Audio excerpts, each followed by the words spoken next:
nos va a ayudar a pulsar. Entonces la primera ley es la observación y la percepción. Entender que desde el contacto también, que estamos hablando muchísimo, ¿no?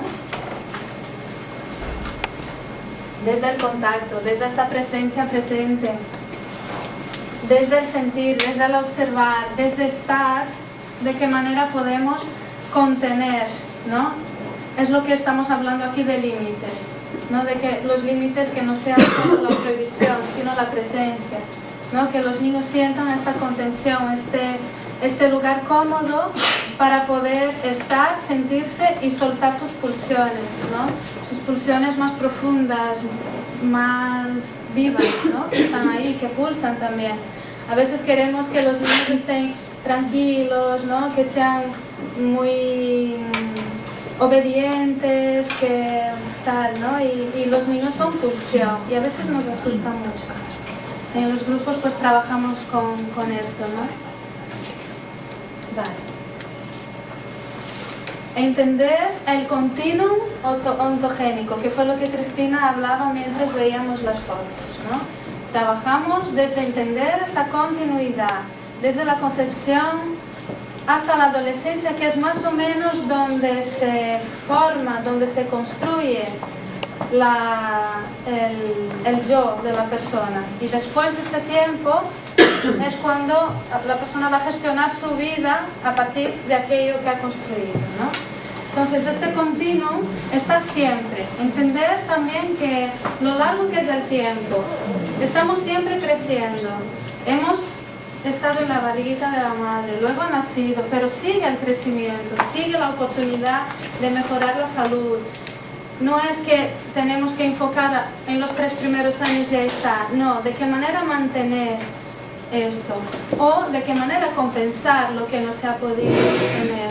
Entonces siempre tener presente que la vida pulsa en este sentido, ¿no? Siempre está y siempre tenemos la oportunidad de mantener o compensar, porque si no caemos en la culpa y ahí no sirve, ¿no?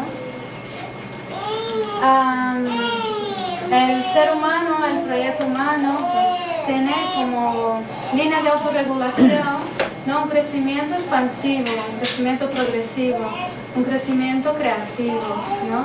Entonces, entender que cada etapa de maduración es la base para la siguiente etapa, ¿no? Entender un poco de dónde vienen las prisas, ¿no? A acelerar el proceso. Entonces, puedes pasar. Entender también otra ley, que cada patrón de organización tiene un ritmo propio, como todo en la naturaleza tiene su ritmo, ¿no? Y a veces nos cuesta mucho sintonizar con estos ritmos, ¿no? A veces un niño va más lento o va más rápido y a veces cómo nos puede llegar a angustiar el proceso de los niños cuando no están como pensaríamos que deberían estar, ¿no? Cada niño y cada niña pues ya tiene la capacidad de autorregularse por ellos mismos. Lo que necesitan es el adulto como referencia, ¿no? Para ayudar. Pero me he saltado, vale, estamos hablando de ritmo. ¿Qué pasa, ¿no? Con las prisas que tenemos de avanzar, ¿no? Entonces, si me adelanto a un proceso que puede pasar, pues puedo impedir el movimiento. Y si freno, también puedo no llegar. Entonces, estar conscientes que muchas veces vamos a tropezar, ¿no? O sea, saber que no podemos controlar todo tampoco. Saber de estas cosas de la vida, pero que también tenemos nuestras limitaciones a la hora de no podemos estar siempre afinados a todo, las cosas se nos van a escapar, ¿no? Pero tener en cuenta que podemos respirar, conectar, hablar y volver a empezar, ¿no?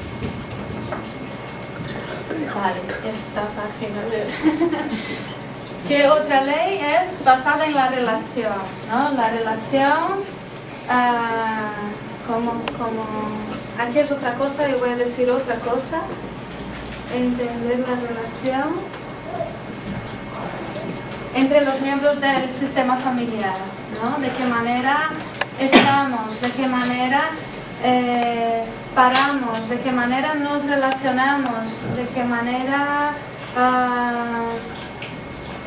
tenemos el tiempo de estar, de ser la referencia para ellos, ¿no? Los niños no son una pieza externa al sistema familiar, ¿no? Son una pieza también que forman parte. Y esto es mucho el discurso ecológico, ¿no? Un discurso ecológico cuando integran las otras cosas. Entonces, el primero huevo, la tripa, la madre, el sistema familiar, luego el sistema social, ¿no? Esto luego Ramón va a desarrollar mejor. Y tener en cuenta que los padres pues no solo son lo que dicen, sino lo que son de verdad, ¿no? Intentar siempre estar conectados para entender que bueno, al final no es lo que podemos plantearnos ir al campo, ser vegetarianos o todo esto, pero cuál es la calidad del estar, ¿no? Que estamos ahí. O sea, no es tanto lo que hacemos, sino la manera en que hacemos, en que miramos, en que estamos, porque somos la referencia, ¿no? Para ello. Sí. Entonces, el trabajo en los grupos es estar ahí, ¿no? No intentar tener pautas, sí que hay unas pautas más generales, pero no intentar tener pautas tan rígidas, ¿no? Sino que ir construyendo con ellos a la medida en que vamos sintiendo, porque cada patrón es un sistema diferente, cada familia y tiene una historia, tiene un porqué, ¿no? No se puede generalizar tanto. Y desde ahí pues tener un poco el tema de evitar la culpa, ¿no? Y no, sentir un poco las limitaciones que puedan existir, que están, ¿no? Y la humildad también de reconocer que, bueno, pues tenemos la historia que tenemos y no podemos dar lo que no tenemos, ¿no? Si no vamos a estar tirando de algo que no hay y no llegará a aquello, porque lo que llega es lo que es de verdad, ¿no? Y entonces es la información, la sensibilización y luego un poco el ver de qué manera se llega ahí, ¿no? No tanto desde la utopía, la ideología, que eso es muy peligroso, sino desde lo que podemos ofrecer. ¿Vale? Y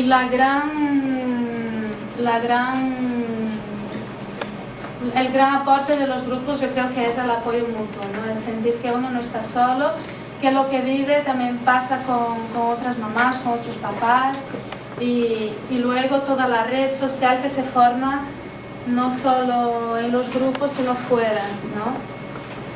Para ayudar a tener esta presencia presente, este contacto y esta escucha real de las necesidades básicas, primarias, reales, porque si no de ahí van las necesidades secundarias y ahí ya nos perdemos, ¿no? Ya no sabemos cuál es la necesidad inicial, ¿no? ¿Lista? Vale. Solo una cosita, entonces en los grupos también, en los casos así más prácticos, ¿no? Que vamos a ilustrar un poquito, pues de qué manera ayudar a que esta pulsación vuelva a darse, ¿no? O de qué manera podemos compensar, o de qué manera ayudar a estos padres y a estas madres a entender que, por ejemplo, cuando nace un hermanito, ¿no? No es evitar a que tenga un hermanito para que no tenga celos, sino si van a ser, de qué manera podemos ayudar a integrar este hermanito, a que pueda expresar estos celos, a tener momentos de exclusividad, a tener momentos de que se sienta no separado de mamá, ¿no? Cuando el papá tiene que llevar el hermanito, sino que el hermanito puede estar también. Y también pues cuando las mamás empiezan a trabajar, ¿no? Ayer hablábamos mucho, ¿no? Mamás que tienen que empezar a trabajar a los 4 meses.